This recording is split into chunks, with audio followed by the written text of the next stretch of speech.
في سبيل الله أموات بل أحياء ولكن لا تشعرون.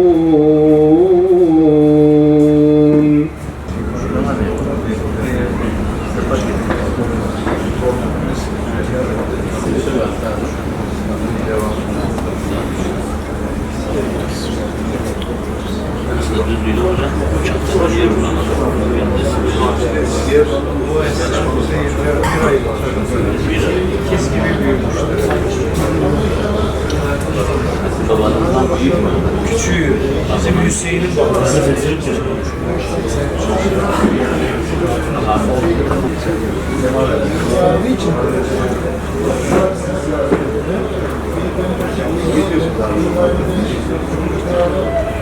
Vel asri, asra yemin ederim. Orada asr, saadet asri, birçok alim müfessirler saadet asri kastedildiğini söylemişler. Vel asri innel insane lefî husrin. Asra yemin ederim insaniyet husrandadır. Mutlak bir şekilde, külliyen, tekitle, muhakkak insanlar husrandadır. Ancak dört maddeyi hayatlarında uygulayanlar bu husrandan kurtuluyorlar, müstesnadırlar. Birinci madde illellezîne âmenû. Ancak iman ederler. İman budur. İnsan bilecek, iman edecek, kalben hiç şek şüphe kalmayacak. Tek insaniyetin kurtuluş yolu, saadet yolu, huzur yolu, dünya ve ahirette Allah-u Teala'nın bize gönderdiği dine iman etmektir. İnanacak kurtuluş bu dindir. Huzur, saadet bu İslam dinidir. Çünkü diğer şeyler hepsi saraptır. Yani Allah-u Teala insanı yaratmış, kainatı yaratmış, insanın saadeti, huzuru için bu İslam dinini reçete olarak sunmuş, vermiş. Allah-u Teala kainatın Rabbidir, insanın Rabbidir. İnsan huzuru hangi şeyle olur Allah bilir ve huzur zaten Allah'ın elinde. Allah-u Teala böyle bir dini bize göndermiş. İnanacağız ki kurtuluş budur. Başka şeyler peşinde dolaşsak bile saraptır. Sarap peşinde koşmaktır. Sonu felaket ve sonu ölümdür. İkinci madde Allah-u Teala diyor ve amilus salihat. Amel olmazsa İmanın çok cüz'i bir faydası olabilir ama yeterince bir faydası gerçekten olmaz. Amel lazım. Onun için Allah-u Teala her yerde imanla amel-i salihi yan yana koymuş.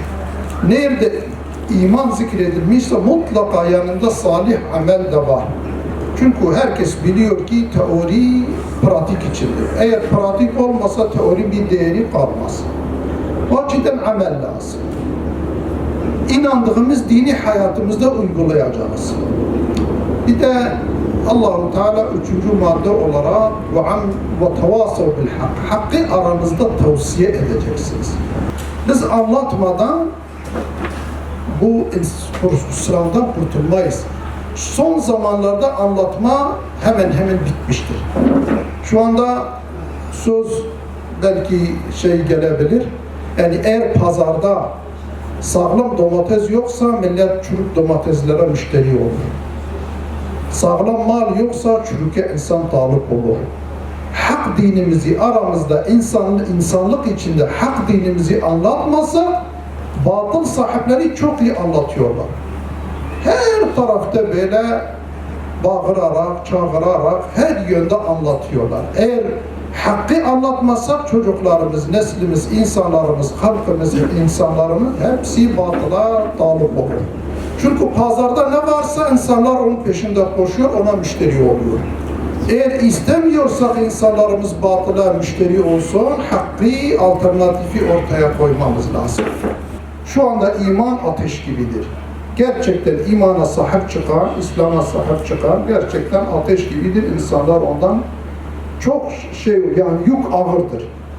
Ama eğer biz sabırla bu imanımızı muhafaza edersek, sabırla bu salih amellere talip olursak, hayatımızda uygularsak, sabırla hak dinimizi, hak davamızı insanlık içinde anlatırsak Allah'ın izniyle man sabara zafer. Zafer sabırla elde ediliyor. Sabır olmasa zafere ulaşmak hiç mümkün değil. O açıdan son noktayı koyan sabırdır.